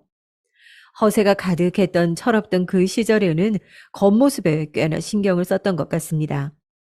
그래서 이 일을 계속하지 않고 돈을 조금 모으면 서울로 올라가 살 생각을 항상 품고 있었어요. 생각해보면 저희 부모님께서 저를 일으키기 위해 물심양면으로 많이 도와주셨더라고요. 알고는 있었지만 이렇게 사연을 쓰며 되돌아보니까 부모님이 제게 그만큼 신경을 써준 덕분에 제가 다시 딛고 일어설 수 있었던 게 아니었나 싶어요. 부족한 형편은 아니었지만 부모님 두 분은 본인들이 먹을 거, 입을 거를 아끼시고 저와 형에게 더 먹이시고 입히셨던 분들이셨어요. 부모니깐 당연히 그래야지라는 분들도 계실 테지만 희생하고 베푼다는 게 쉬운 일은 아니었잖아요. 버는 것에 비해 근검절약하는 분들이셔서 행색을 보면 저희 부모님이 얼마의 수익을 거둬들이는지 잘 모르시는 분들이 많더라고요. 저도 농장에서 일하기 전까지는 그 정도 수익이 나는지는 몰랐어요. 그렇게 시간이 흘러 20대를 지나가고 있을 때였죠. 고등학교 동창회가 있었고 오랜만에 전에 선수 생활을 하며 지내던 해당 지역으로 가 10대의 시절을 그리워하며 아이들과 먹고 떠들던 그 시절을 회상하고 있었죠. 근 10년 만에 만나는 자리인지라 여러 아이들이 북적이며 많은 말들이 오갔고 그 중에서도 제 주변을 둘러싸 저에 대해 말하는 아이들이 있었어요. 재민이 네가 교통사고 나서 대회도 못 나가고 선수 생활 접었다는 소식 듣고 얼마나 놀랐는지 몰라. 맞아. 얘 엄청 유명했지? 교장 선생님도 얘 대회 나간다면서 엄청 신경 써줬잖아. 학교 위상 높여준다고 되게 자랑스러워하고 말이야. 그때 재민이가 대단하긴 했지. 나도 대회 한 번 본 적 있는데 너무 멋있더라. 근데 그런 네가 선수 생활 접는다고 해서 다들 얼마나 안타까워했는지 몰라. 맞아. 너 교통사고 이후로 거의 잠적하다시피 했잖아. 졸업식에도 코빼기도 안 보여주고. 그러고 나서 잘 지냈던 거야? 친구들은 저마다 제 예전 선수 생활 때 얘기를 하며 잘 지냈냐고 물어왔고 그 말에 선뜻 답하기가 어려웠어요. 그 당시 빛나기만 했던 제 시절에 비해 지금은 너무나 초라해 보였거든요. 그래서 전 그 질문에 대한 답으로 그저 웃음만 지어 보였습니다. 안녕? 재민이 너무 오랜만이다. 10년 정도 지났는데 어쩜 이렇게 그대로야? 여기서 널 볼 수 있게 돼서 너무 기뻐. 나 사실 너 엄청난 팬이었거든? 대회 나갈 때마다 가서 응원하고 그랬는데. 넌 나 모르지? 그때 예쁘장한 여자애가 다가와 팬이었다며 제게 악수를 청했고, 저도 악수를 받아주기는 했지만 낯선 얼굴이 처음 보는 듯 했어요. 아, 내 팬이었구나. 고마워. 근데 우리가 같은 반이었나? 제 말에 실망한 기색을 보이며 그 여자애는 악수한 손을 빼고는 말했습니다. 우리 3년 내내 같은 반이었는데. 하긴 넌 모를 만도 해. 수영 연습 때문에 수업 시간이 잘 없기도 했고 내가 워낙 반에서 조용했으니까. 에이, 그것보다 네가 얼굴을 다 갈아엎었으니까 몰라보지. 여자애가 말이 끝나자마자 제 옆에 있던 다른 친구가 그 여자애에게 사태질하며 말했고, 여자애는 그 말을 듣자 얼굴이 시뻘개진 채로 가게를 나갔어요. 그리고 옆에 앉아있던 그 친구가 자세히 말을 해주었는데, 그 여자애는 학생 때만 해도 못생긴 얼굴에 소심해서 다른 아이들과 쉽게 어울리지 못했던 조용한 여자였다고 합니다. 이번 동창회에서 완전히 달라진 얼굴로 나타나서 다들 누구인지 어안이 벙벙했었다면서 말을 해주더라고요. 그 뒤로 몇 분이 지나도 그 여자애는 나타나지 않았고, 집으로 간 저는 그때 제 옆에 앉아있던 친구가 말해준 그 여자의 이름을 찾아 고등학교 졸업 앨범을 뒤져봤죠. 졸업 앨범을 보니 알 수 있겠더라고요. 그 여자애는 발렌타인데이에는 정성이 가득해 보이는 수제 초콜릿을 3년 내내 챙겨주었었고, 제가 대회가 있을 때면 청심환이나 자양강장제와 같은 힘이 될 만한 것들이나 그 외에도 엄마처럼 항상 조용히 하나 두 개씩 무언가 챙겨주던 아이였습니다. 항상 제게 H가라는 익명의 카드를 남기고 선물을 주었는데, 제게 제 사물함에 몰래 그 카드와 함께 선물을 넣는 것을 우연치 않게 본 적이 있었거든요. 그래서 수영하느라 정신없던 그 시절에 다른 반 친구들에겐 신경을 못 썼지만 이 여자애의 얼굴만큼은 확실히 기억을 합니다. 그런데 정말 다른 친구들의 말처럼 얼굴이 너무 변해서 알아보지 못했던 거예요. 전에도 수수하니 못생긴 얼굴은 아니었는데 어째서 그렇게 손을 댔는지 궁금해지더라고요. 처음엔 단순한 호기심이었는지 모르지만 그렇게 그 여자애에 대해 괜스레 관심이 갔습니다. 그래서 다른 친구들에게 겨우 물어보아서 그 여자의 연락처를 받았고 조심스레 먼저 연락을 해봤어요. 처음엔 제게 먼저 연락이 올 거라는 걸 전혀 예상하지 못했는지 적잖이 당황하더라고요. 하지만 이내 너무 기쁘다며 동창의 날에도 오랜만에 보게 되어 반갑고 좋았다고 상기된 목소리로 말했습니다. 그리고 동창의 날에는 친구들에게 짓궂은 장난 때문에 말도 없이 집으로 가게 된 거라며 그땐 그렇게 가버려서 미안하다고 만나면 밥을 사주겠다는 말로 자연스럽게 약속을 잡았습니다. 그렇게 여자애를 만나 밥을 먹고 간단하게 술도 마시며 많은 얘기들을 나누었어요. 그래서 재민이 너는 지금 무슨 일을 해? 제가 너무나도 피하고 싶었던 질문 중 하나인 질문을 듣는데 사실대로 말하기가 힘들더라고요. 예전에 수영을 하던 거에 비하면 부모님을 따라 농장 일을 하고 있다는 것이 왠지 모르게 초라하게 느껴졌고 알 수 없는 자격지심까지 들었어요. 나 지금 부모님 사업 도와서 같이 일하고 있는데 곧 서울로 올라가려고. 부모님 사업은 형한테 맡기고 난 서울에서 일하려고 해. 그래서 이제 저도 모르게 거짓말이 튀어나오더라고요.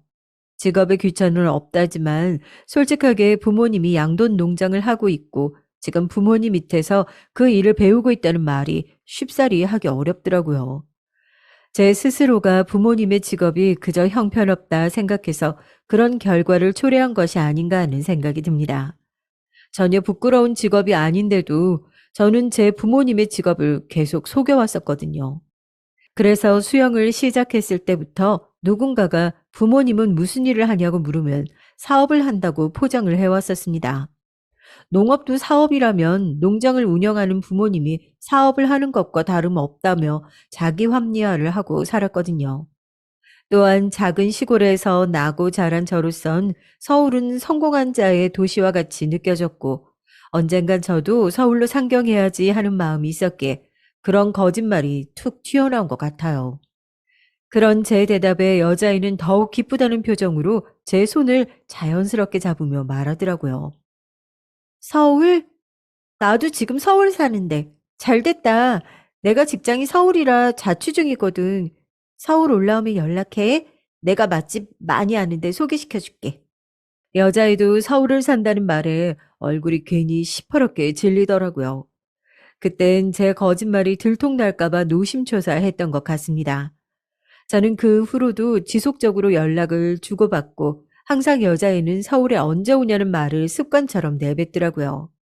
아직 준비가 안 되었단 말로 몇 번은 미루어 봤지만 그렇게 미루는 것도 계속 반복되니까 이상하게 보이는 것 같았습니다.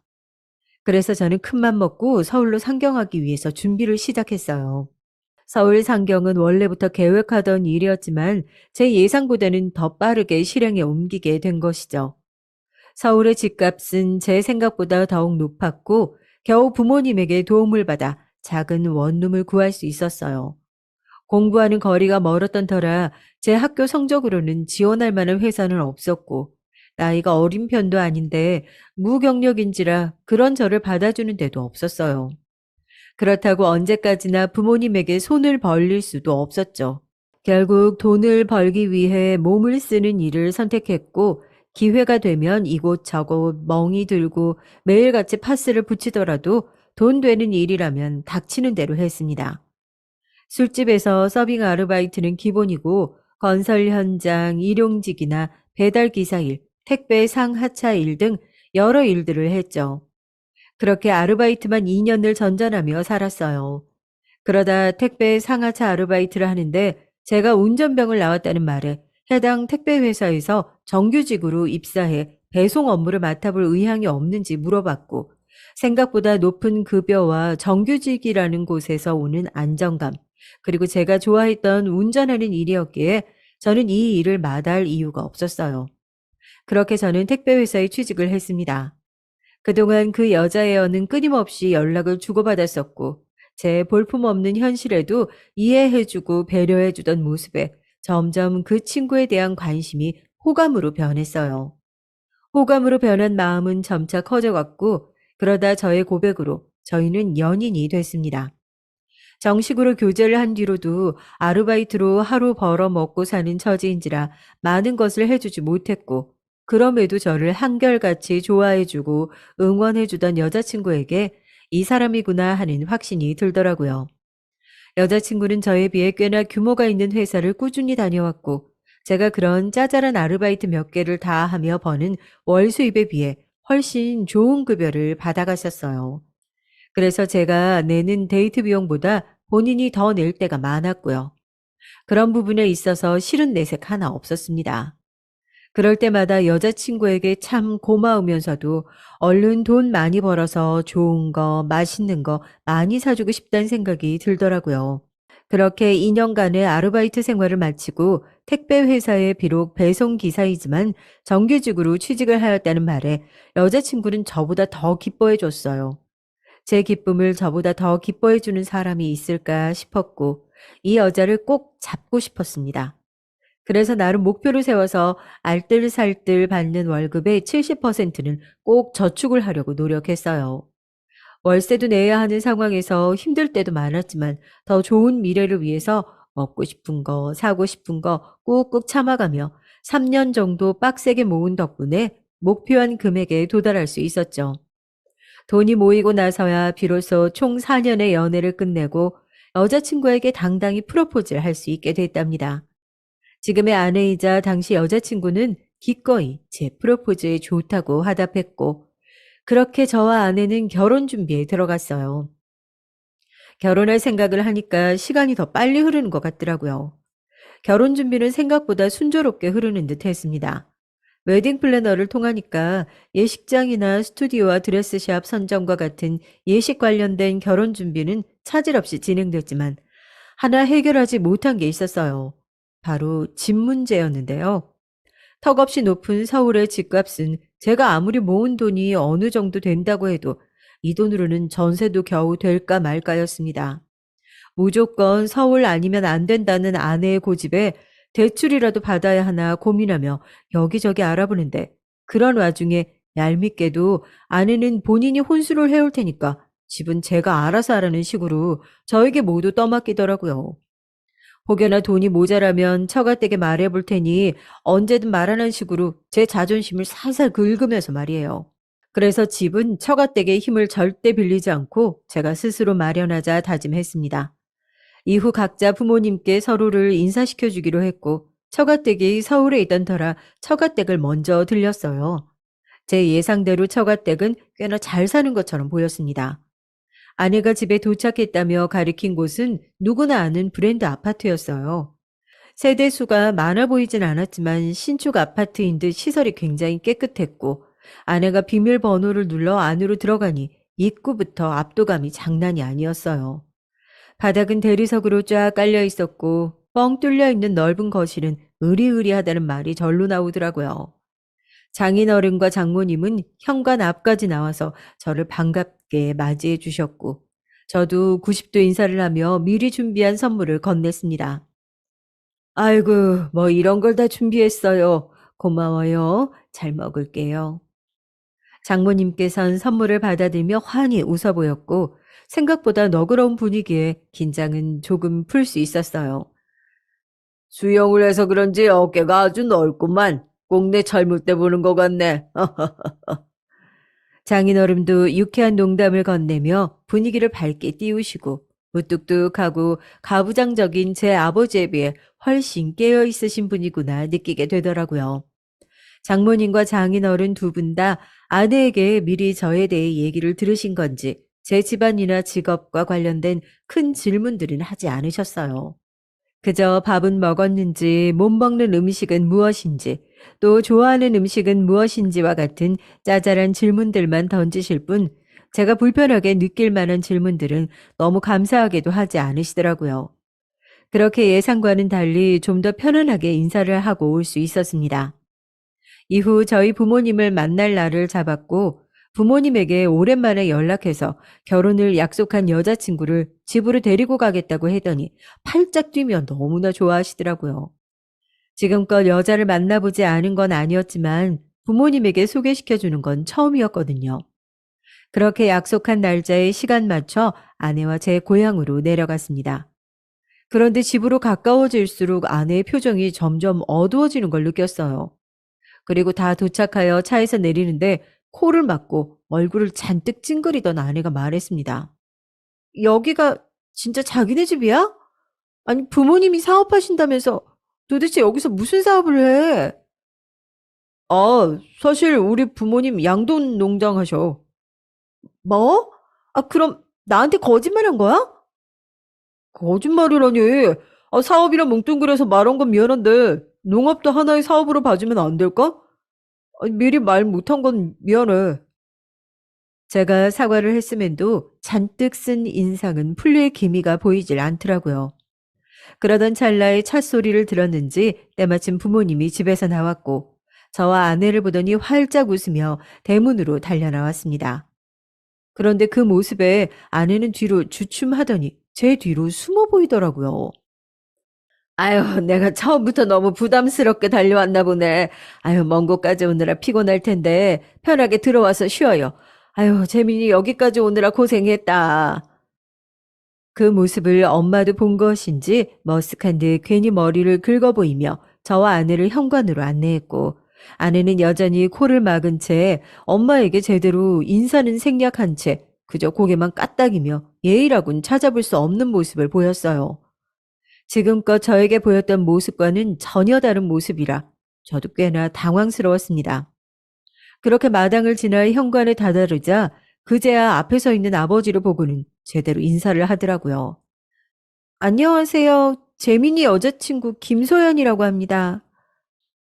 반가워요. 나는 그 재민이 아비 되는 사람입니다. 그럼 안으로 들어와요. 아버지는 제 여자친구 앞이라고 제법 근엄한 목소리를 내며 현관문을 열어줬고, 저와 아내도 안으로 들어섰죠. 집 안에는 형과 형수도 함께 있었어요. 부모님과 함께 안방으로 들어가니 형수가 준비했다는 듯이 주스와 예쁘게 깎은 과일들을 내다 주었습니다. 보통 그렇게 결혼을 약속한 남자친구의 식구가 주스나 과일을 가져다 주면 먼저 고맙다고 말하는 게 기본 예의라 생각하는데, 아내는 고맙다는 말은 생략하고는 누가 먼저 먹으란 말도 없었는데도 자기 집처럼 자연스레 벌컥벌컥 주스를 마셔 보이더라고요. 그리곤 주스를 그 자리에서 원샷을 때리는 아내였습니다. 결국 보다 못한 제가 먼저 말을 꺼냈어요. 수연아, 형수한테 고맙다는 인사는 해야지. 그리고 부모님이 손도 안 대고 먹으란 말도 없었는데 그렇게 주스를 한 잔 다 마시면 어떡해. 저도 나름 아내를 생각해서 앞에 있는 부모님 귀에 들리지 않을 정도로 작은 목소리로 아내의 귀에만 대고 소곤소곤 귓속말로 말을 했습니다. 그런데 그 말에 아내는 되려 제게 화를 내더라고요. 아니, 그럼 목이 너무 마른 걸 어떡해. 부모님 앞에 계신데 그런 목소리로 말하면 내가 뭐가 돼? 아내의 큰 목소리에 저뿐만 아니라 부모님도 깜짝 놀란 눈치였어요. 결국 엄마가 조심스레 물었습니다. 왜 그러니? 무슨 일이야? 죄송합니다. 저 잠시 화장실 좀 다녀올게요. 그 말을 하고는 자리를 박차고 일어나는 아내를 저는 뒤쫓아 갈 수밖에 없었어요. 그리고 아내는 따라 나온 저를 보더니 아까 전보단 조금 진정된 목소리로 물었습니다. 따라 나올 필요 없어. 부모님이 이상하게 생각하시겠다. 얼른 다시 들어가 봐. 아까 화내서 미안해. 사실 내가 냄새에 좀 예민한데 생각보다 여기 악취가 너무 풍겨서 좀 당황했어. 대문에서부터 집 앞까지 냄새 때문에 숨 참고 들어온다고 목이 말랐는데 눈앞에 주스를 보니까 나도 모르게 급하게 마시게 된 거야. 아내는 침착하게 전의 상황에 대해 설명해 줬고 아내 말을 들으니 그럴 수 있겠다 싶더라고요. 왜 이때는 아내의 행동과 말들이 이상하다 생각하지 않고 이해를 하려고 했는지 지금 와서 생각하니 저 순간이 후회가 되네요. 그렇게 저도 미안했다고 사과를 했고 아내는 원래 차분한 모습으로 돌아와 살짝 미소를 지으며 알겠다 말하곤 화장실로 들어가 보였습니다. 저도 다시 안방으로 들어갔고 부모님에겐 제가 귓속말로 아내에게 뭐라 한마디 하는 바람에 아내가 큰 소리를 냈다며 둘러댔죠. 제 말에 엄마는 안 그래도 긴장했을 텐데 너무 뭐라고 하지 말라면서 아내를 두둔하더라고요. 아내가 화장실에서 돌아와서는 부모님에게 아까는 갑자기 큰 소리를 내서 죄송하다며 전과는 달리 싹싹하게 예의 바른 모습을 보여줬고 그렇게 인사를 간단하게 마치고 돌아왔습니다. 이후 각자 부모님께 인사를 드린 지 얼마 안 되어 양가 부모님과 시간을 맞춰 상견례 자리를 마련했고 아무래도 저나 아내 그리고 처갓집이 모두 서울에 있다 보니까 장소는 서울에 있는 한정식 집으로 예약을 했어요. 부모님도 그 의견에 따라 주었고 상견례 당일 먼 걸음 하신다고 부모님께서는 새벽부터 준비해서 나오셨다고 합니다. 그 덕분에 가장 거리가 먼 저희 부모님께서 약속 시간보다 더 일찍 도착해 있으셨죠. 그런데 오히려 처가 부모님께서는 약속 시간이 지나도 오질 않는 거예요. 5분, 10분, 곧 오겠지 하면서 기다렸는데 20분이 지나도 소식이 없자 아내가 전화 한번 하고 오겠다며 자리를 나갔고 이후로도 5분 정도 더 시간이 흐른 뒤에야 아내와 함께 처 부모님께서 들어오시더라고요. 오시자마자 저희 부모님을 위아래로 훑으시던 장모님께서 곧 고상하게 인사를 하며 말했습니다. 어머나, 늦어서 미안해요. 아우, 샵에서 오는데 생각보다 차가 너무 막혀서 그만 늦었네요. 아유, 아닙니다. 주말이라 차가 많이 막힐 법하죠. 반갑습니다.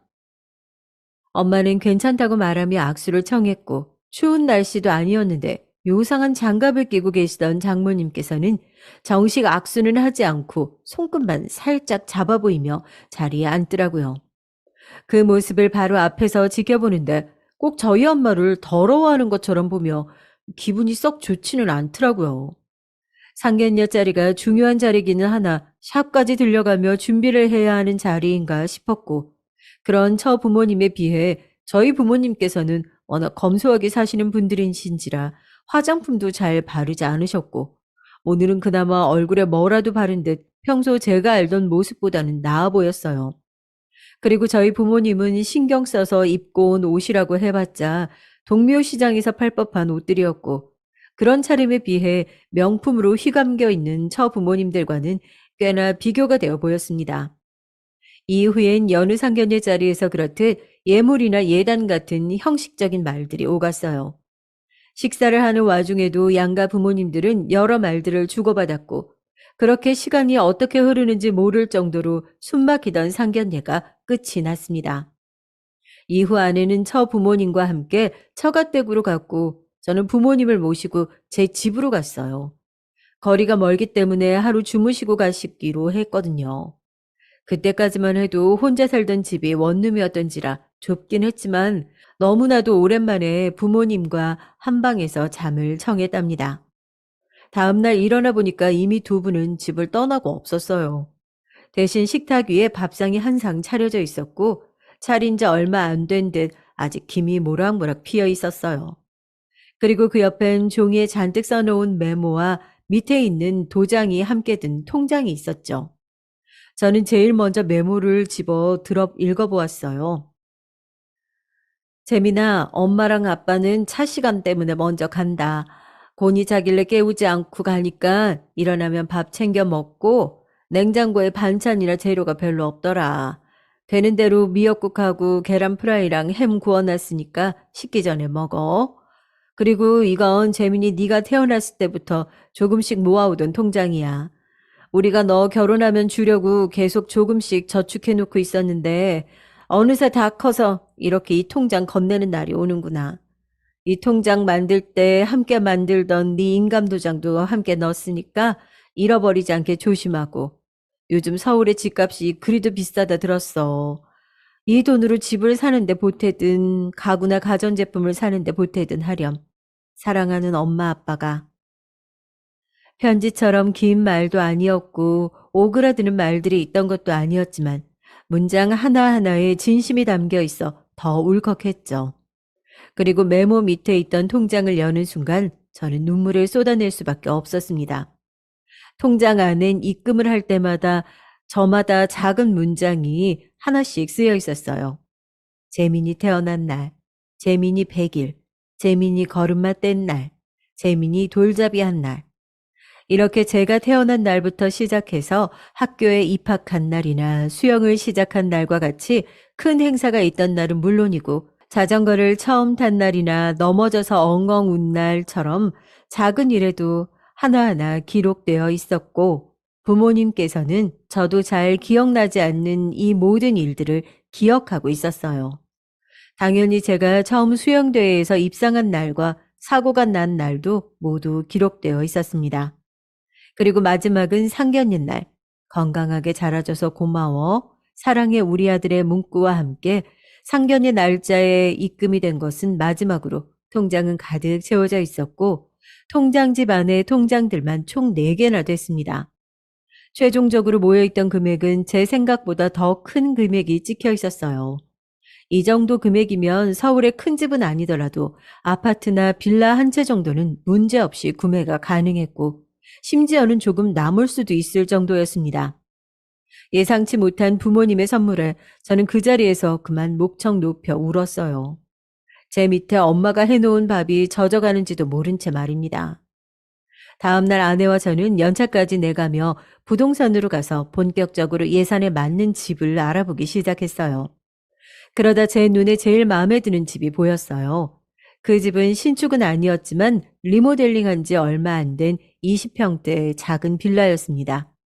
비용 면에서도 부담되지 않으며 외부 건물에 비해선 내부는 리모델링까지 해서 깨끗했고 모던하고 깔끔한 인테리어와 남향으로 햇빛이 잘 드는 게 참 마음에 들더라고요. 하지만 아내는 아파트가 아닌 것에 불만인 모양이었어요. 급기야 아내는 자기가 집을 구매하는 데 돈을 더 보탤 테니까 아파트로 시작하면 안 되겠냐고 묻더라고요. 자기야, 난 아무래도 빌라는 좀 그래. 경비 시설도 아파트에 비해 부족하고 관리도 잘 안 될 것 같단 말이야. 차라리 내가 돈 더 보탤게. 우리 아파트도 한번 보러 가자, 응? 결국 아내의 성화에 못 이겨 아파트를 보러 갔어요. 역시나 빌라와는 차원이 다른 매매가에 입을 다물지 못했죠. 시설은 빌라와 별 다를 게 없어 보였고 심지어 연식이 더 노후되었으며 평수도 더 작았는데 고작 아파트라는 이유로 가격이 배가 뛰는 모습에 저는 고개를 절로 저었습니다. 이건 아닌 것 같아. 다른 건 모르겠는데 집 문제는 내 의견에 따라줬으면 좋겠어. 난 아까 그 집이 가격 부분이나 평수도 그렇고 그 정도면 잘 빠진 것 같고 리모델링도 한 지 얼마 안 돼서 괜찮아 보였는데 자기도 아파트나 빌라 같은 편견 다 버리고 봤을 때 아까 집이 더 낫지 않아? 아니, 나는 이 집이 훨씬 나은 것 같은데? 혹시 돈이 모자라서 그래? 정 모자라면 내가 좀 보태거나 우리 부모님한테 말해볼게. 아니, 돈 문제가 아니라 난 아까 그 집이 훨씬 나아 보였다니까. 저는 아내의 말에 답답하다는 데 소리를 더욱 높여 말했습니다. 사실 아내가 마음에 든다던 아파트도 부모님께서 주신 돈이 있었기에 충분히 계약은 할 수 있었어요. 하지만 돈을 떠나서 더 나아 보이는 구석이라곤 아파트라는 점 하나뿐인 그곳을 좋다고 하는 아내가 이해가 되지 않았어요. 왜 그렇게 아파트에 집착하는지 알 수 없었죠. 4년 동안 연애를 하면서 아내와 저는 크게 싸워본 적이 없었는데 결혼을 준비하려니 이러한 문제로 결국은 다투게 되더라고요. 생각해보니 연애를 할 때는 아내가 저에게 거의 맞춰주다시피 했는데 어째서인지 결혼을 약속하고 준비하면서부터는 제게 맞춰주기보다는 제게 반대로 맞추어 달라고 주장을 하더라고요. 저 역시도 다른 건 몰라도 집을 구매하는 데 있어서는 제가 금액을 부담하는 만큼 제 뜻에 따라주길 바랐습니다. 결국 몇 번의 실랑이 끝에 말다툼으로 번지게 됐죠. 옆에 공인중개사가 있음에도 개의치 않고 저희는 서로 목소리를 높여가며 자신의 뜻을 주장했고 결국 그날은 아무 성과 없이 각자 집으로 돌아갔어요. 다음날 고집을 꺾지 않을 것 같던 아내가 먼저 백기를 들며 연락을 해오더라고요. 어제 제가 마음에 들어했던 그 빌라로 계약을 하자면서 말이죠. 마침 그날은 쉬는 날이었기에 아내의 연락에 부동산으로 달려가 제 일생에 제일 큰 계약을 했고 아내와도 화해를 하였답니다. 그렇게 집도 계약하고 나니까 결혼 날짜까지 시간은 빠르게 흘러갔습니다. 그리고 많은 사람들의 축복 아래 결혼식이 거행됐어요. 평소 조용하고 차분한 성격의 아내는 그런 성격 탓에 소심한 면도 없지 않아 있었는데 유독 이상하게도 저희 본가 식구들 앞에서는 대범한 모습을 보이더라고요. 말이 좋아 대범한 모습이지 솔직한 말로 예의 없어 보이는 행실이 몇 번 제 눈에 보였습니다. 결혼식이 끝난 뒤 신혼여행까지 마치고 돌아와 본가에 들러 인사를 드리자 말하니 아내는 바로 인상을 쓰며 말했어요. 자기 혼자 다녀오면 안 돼? 지금 내 옷들 다 비싼 건데 시댁은 솔직히 너무 냄새나고 농장이랑 집이랑 너무 가까이 붙어 있어서 돼지 소리 때문에 시끄럽단 말이야. 시차 적응 때문에 피곤하기도 하고 혹시라도 옷에 냄새 배거나 흙먼지로 더러워지면 어떡해. 아내의 말들이 영 틀린 말은 아닌 것 같으면서도 서운하게 들리는 건 어쩔 수 없더라고요. 결국 저는 아내의 말대로 저 혼자만 인사를 다녀왔어요. 저 혼자 가니 당연히 부모님은 아내를 찾았고 저는 그저 시차가 안 맞아서 힘들어해서 홀로 왔다고 둘러댔습니다. 솔직하게 말하면 부모님이 상처받을까 걱정이 됐거든요. 엄마는 내심 아내에게 전화라도 오지 않을까 기대하는 듯 보였습니다. 하지만 전화는커녕 문자 한 통도 오지 않더라고요. 그런 아내에게 서운한 마음과 실망도 있었지만 제가 또 너무 바라는 것은 아닌가 싶기도 하고 신혼여행을 다녀와 꼭 인사를 드려야 하는 것은 아니었기에 그러려니 넘어갔습니다. 하지만 그 일은 빙산의 일각에 불과했어요. 시간이 흘러 결혼 후 처음 맞이한 명절 연휴였어요. 연휴가 시작하기 일주일 전날이었어요. 배송 업무로 운전을 하며 일하고 있는데 엄마에게 전화가 왔고 아내에게 연락을 했는데 받지 않는다며 무슨 일이 있냐고 물으시더라고요. 아침에 나올 때만 해도 아내는 멀쩡해 보였는데 그 말에 걱정이 된 저는 통화를 끝내고 바로 아내에게 전화를 걸었어요. 몇 번의 수신음이 지나 전화를 받더라고요. 제 전화는 이리도 잘 받는데 엄마가 세 통이 넘도록 전화를 걸어도 받지 않았다니까 혹시 제 엄마 전화만 피하는 건가 하는 의구심이 들더라고요. 더군다나 그날은 주말이었고 저야 배송직이라 주말 평일 할 것 없이 스케줄 근무로 돌아가기에 일하는 중이었다지만 아내는 주말이면 집에서 쉬는 일반 직장인이었고 전화를 받지 못할 만한 상황이었다면 제 전화도 받지 못했을 테니까 말이죠. 그래서 저는 바로 아내에게 그 부분에 대해 따져 물었어요. 엄마가 전화를 세 통이 넘도록 했다는데 왜 못 받은 거야? 아니면 일부러 안 받은 거야? 내가 꼭 전화를 받아야 돼? 전화 받으면 분명 명절 얘기할 텐데 나 괜히 그런 일로 스트레스 받고 싶지 않단 말이야. 아내의 대답은 그저 하찮은 변명으로 들려왔고 그저 제 엄마를 무시하는 걸로밖에 안 보이더라고요. 이뿐만이 아니었어요. 명절 전날부터 미리 본가로 가자 말했지만 아내는 질색하며 거부했고 온갖 핑계를 대며 엄마와 형수를 도와 음식 준비하는 것을 마다했습니다. 할 수 없이 명절 당일 아침 일찍 출발하려는데 아내는 차에 올라타면서도 계속 투덜대며 가기 싫다고 하는 내색을 보이기 일쑤였어요. 본가에 도착한 뒤로도 아내는 더 이상 손님이 아닌데도 손님 대접받으며 손가락 하나 까딱하기 싫어했고 엄마와 형수가 밥상을 내오는 데에도 가만히 앉아 있더라고요. 최소한 밥상에 숟가락이라도 얹든가. 그마저도 하지 않은 채 그저 바닥에 붙인 엉덩이를 뗄 생각을 하지 않는 아내의 모습에 결국 한마디 하려는데 제 옆에 참다 못한 아버지가 먼저 입을 열어 보였습니다. 세아가, 아무리 먼 걸음해도 몸이 고단하다고 해도 그 너무 가만히 있는 거 아니냐? 너무 가만히 앉아 있는 것 같구나. 아버지는 나름 듣는 아내가 너무 기분 나쁘게 들리지 않도록 신경 써서 차분히 말했다 생각했는데 그 말을 듣고 아내는 바로 표정이 굳더라고요. 죄송해요, 아버님. 제가 사실 발목을 살짝 다쳐서요. 저도 도우고 싶은데 의사 선생님이 움직이지 않는 게 좋다고 하셔서 이해 좀 해주세요. 아내는 발목이 다친 적이 없었고 뻔뻔스럽게 거짓말을 하며 저희 부모님을 농락하는데 아버지는 아내의 말이 진짜인 줄 알고 되레 미안해하며 걱정하더라고요. 어디서 멀쩡한 발목을 다쳤다고 거짓말을 하냐며 한마디 하고 싶었지만 그 자리에서 아내의 거짓말을 폭로하면 부모님은 아내의 거짓말에 상처받을지 모른다 생각했고 아내도 뭐라 할 게 분명했기에 즐거운 명절 분란 일으키지 말자 하며 그저 참았습니다. 아내는 뒤에 가서도 자기가 거짓말로 제 부모님을 농락한 것을 생각하지 않고 자기에게 잔소리를 해서 짜증난다며 오히려 제게 저희 부모님을 흉보더라고요. 그럴 때마다 저는 아내와 다투기 일쑤였어요. 평소엔 별 문제 없었는데 유난히 저희 본가 사람들한테만 무시하듯 예의가 없었죠. 그래서인지 집안에 대소사만 있으면 저희 아내와 항상 말다툼을 했고 그게 1, 2년까지는 버틸만 했는데 3년이 되어가니 저도 슬슬 힘들어지더라고요. 그러다 아내가 선을 3개 넘는 일이 있었습니다. 아버지는 형제 중 장남이셨고 아버지의 동생인 작은아빠의 첫째 아들이 서울에서 결혼을 한다더라고요. 그래서 결혼식 전날 미리 서울에 와야 할 것 같은데 하룻밤만 저희 집에서 묵겠다며 부탁을 하셨어요. 이 일을 아내에게 전했는데 온갖 짜증을 내며 저희 부모님을 능멸하더라고요. 뭐? 그런 냄새나는 사람들하고 어떻게 같이 자? 난 싫어. 절대 싫어. 한 공간에 있는 것만으로도 끔찍한데 그것도 모자라서 내가 사는 집안에 들어오겠다고? 절대 안 돼. 그냥 모텔 가면 되잖아. 모텔에 가면 된다니. 그런 말들을 아무렇지도 않게 내뱉는 아내에게 이제는 치가 떨리더라고요.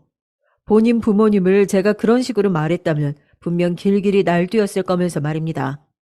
결국 또다시 아내와 저는 말다툼을 하였고 아내는 열이 받았는지 먼저 자리를 피했어요. 저 보라는 듯이 현관문을 쾅 소리가 나게 닫고 나가 보이더라고요. 저는 아내가 있던 자리에 그대로 앉으며 지친 한숨을 내뱉었습니다. 그런데 그 순간 아내의 노트북에서 알람이 울렸고 판도라의 상자와 같은 아내의 노트북을 보게 됐어요. 주말마다 아내는 노트북으로 바쁘게 인터넷을 했고 저는 뭐 인터넷으로 쇼핑이라도 하는가 보다 하고 크게 신경을 쓰지 않았죠. 그런데 그날 그 노트북에서 아내의 실체를 알 수 있었습니다. 아내가 앉아있던 의자와 책상 위에는 아내가 쓰던 노트북이 올려져 있었고, 저와 다투기 전만 해도 열심히 노트북을 하던 아내는 제가 미처 그 노트북을 보리라 생각 못했던 것 같아요. 노트북에 알람이 울려 그 안을 살펴보니 아내는 지금껏 인터넷 카페 커뮤니티에서 저희 부모님을 그렇게 욕을 하고 있었더라고요. 얼마나 오랫동안 그 카페에서 열심히 활동을 했는지 우수 회원으로 되어 있던 아내의 글들을 하나씩 읽어보았습니다. 그 안에는 죄다 부모님과 저를 욕하는 글들이더라고요. 그중 하나 눈에 띄는 것은 결혼 전 저희 부모님께 처음 인사를 드리던 날에 썼던 글이었어요. 그 내용은 이러했고요.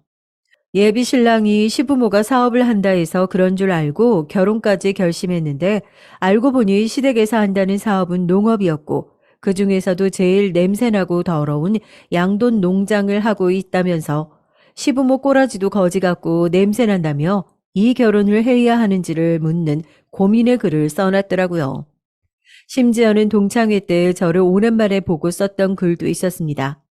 그 글에는 님들 나 동창회에서 첫사랑을 만났는데 첫사랑은 학교에서 유명했던 수영 선수라 고백도 못하고 짝사랑하고 있었음. 근데 걔가 졸업할 때쯤 사고 나서 어깨 다치고 수영 간둔 뒤로 자취로 감췄었거든. 지금은 수영도 못하고 대학도 못 나온 고졸 출신의 별 볼 일 없는 애가 되어 있더라. 그래도 오랜만에 얼굴 보니 예전 생각도 나면서 조금은 설레더라고. 지금은 무슨 부모님 사업 도와가면서 일한다는데 내가 봤을 땐 그냥 놀고 먹는 것 같아 얼굴 반반해서 데리고 다니기 좋은데 사귀어도 괜찮을까? 라는 내용이 쓰여 있었습니다. 그뿐이 아니었어요. 제가 정규직으로 취직했을 때에는 겉으론 저보다 더 기뻐하더니 그 커뮤니티에는 고작 택배기사 된 거 좋아하는 꼴이 우습다는 글을 썼더라고요. 아내의 이중성에 소름이 끼치고 뒤통수를 3개 맞은 듯한 느낌이었죠. 그리고 무엇보다 저희 부모님을 향해 입에 담기도 험한 욕들이 난무한 글들을 보고 전 곧장 화장실로 달려가 오바이트를 했어요. 아내가 글을 올리면 그 밑에 댓글로 모르는 사람들이 더 심하게 제 부모님을 욕했고 그런 모습에 제가 못나 사람을 잘못 만난 탓에 괜히 엄한 부모님이 욕을 먹는 것 같아 가슴이 미어지더라고요. 이제는 도저히 안 되겠다는 생각에 아내의 짐을 제 손으로 싸 아내가 오기만을 기다렸고 저녁이 지나서야 뒤늦게 온 아내를 끌고 처가로 갔습니다. 제 손에 붙잡혀 오는 내내 아내는 이거 놓으라며 소리쳐댔지만 개의치 않고 장모님과 장인어른 앞에까지 데려갔고 시원하게 이혼을 선언했어요. 저 이렇게까지 이중인격자와 같은 사람과는 도저히 못 살겠습니다. 딸 반품합니다. 데려가세요. 그리고 제가 빌려드린 돈 3억 다시 돌려주세요. 3억? 그게 무슨 소리야? 아내는 제 말에 눈을 동그랗게 뜨고 무슨 소린지 물었어요. 사실 아내가 하나는 알고 둘은 모르는 처가에 숨겨진 비밀이 있었습니다. 결혼한 지 2년 정도 지났을 때 장인어른께서 아내 몰래 처가로 와달라며 요청한 적이 있었어요. 그날 저는 처가의 진짜 모습을 알 수 있었습니다.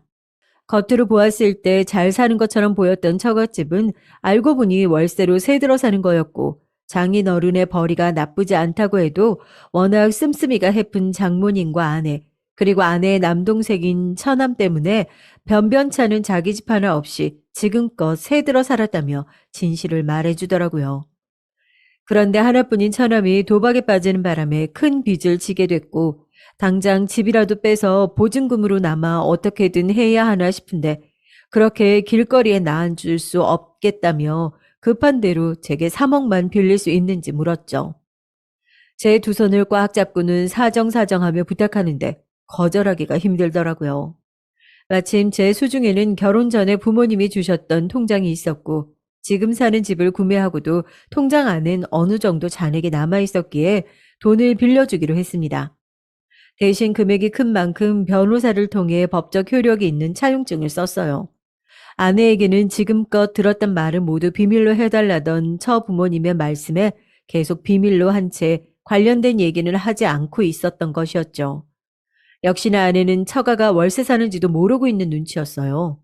전 아내의 물음을 무시한 채 장인어른과 장모님께 제 핸드폰을 꺼내 아내의 노트북에서 찍은 커뮤니티 글들을 보여줬고 한 번 더 단호하게 말했습니다. 지금껏 저 사람이 인터넷상에서 쓴 저희 부모님에 관한 글들입니다. 보세요. 다 욕뿐이에요. 저희 부모님 비록 돼지 키우며 누추한 환경에서 일하고 있어 행색이 좋아 보이진 않아도 전혀 부족하지 않게 보세요. 시골이지만 갖고 있는 땅도 꽤 많고요. 아내는 그런 줄도 모르고 양돈 농장 한다고 무시나 하고 그렇게 겉모습만 보고 판단하는 사람 저도 이제 싫습니다. 이혼하겠습니다. 제 말에 제 핸드폰 속 사진을 뚫어져라 쳐다보던 장인어른은 얼굴이 시뻘개진 채 아내에게 다가가 아내 뺨을 때렸어요. 이 못난 것, 내가 너를 이렇게 가르쳤니? 겨우 벌어먹는 살림의 하나뿐인 딸이라고 갖고 싶다는 거 다 사주고 해달라는 거 다 해줬건만 이렇게 부모 망신을 시켜? 이 멍청한 것. 부모가 사는 집이 자가인지 월세인지도 모르면서 괜히 콧대만 높아져서는 어휴, 이게 다 내 잘못이지. 내 잘못이야. 순식간에 벌어진 장인어른의 행동에 장모님은 여보하며 장인어른을 말렸고 급기야 본인 가슴을 치며 자책하시던 장인어른은 이내 제 앞에 무릎을 꿇어 보이셨어요. 정서방, 내가 정말 미안하네. 이게 다 잘못 교육한 내 잘못이야. 내 3억은 어떻게든 갚겠네만 딸아이와의 이혼은 다시 한번 생각해주면 안 되겠나? 저 딸년을 자네 아니면 누가 데리고 살겠나? 장인어른의 모습에 마음이 약해지기는 했지만 아내의 지금껏 행동들을 다시 곱씹으며 장인어른을 일으키며 단호하게 죄송하다 말을 전했고 아내의 짐은 마저 택배로 보내주겠다고 말하며 처가를 나섰습니다. 아내는 충격을 크게 받았는지 그 모습 그대로 굳은 채 제가 처가를 빠져나갈 때까지 가만히 있더라고요.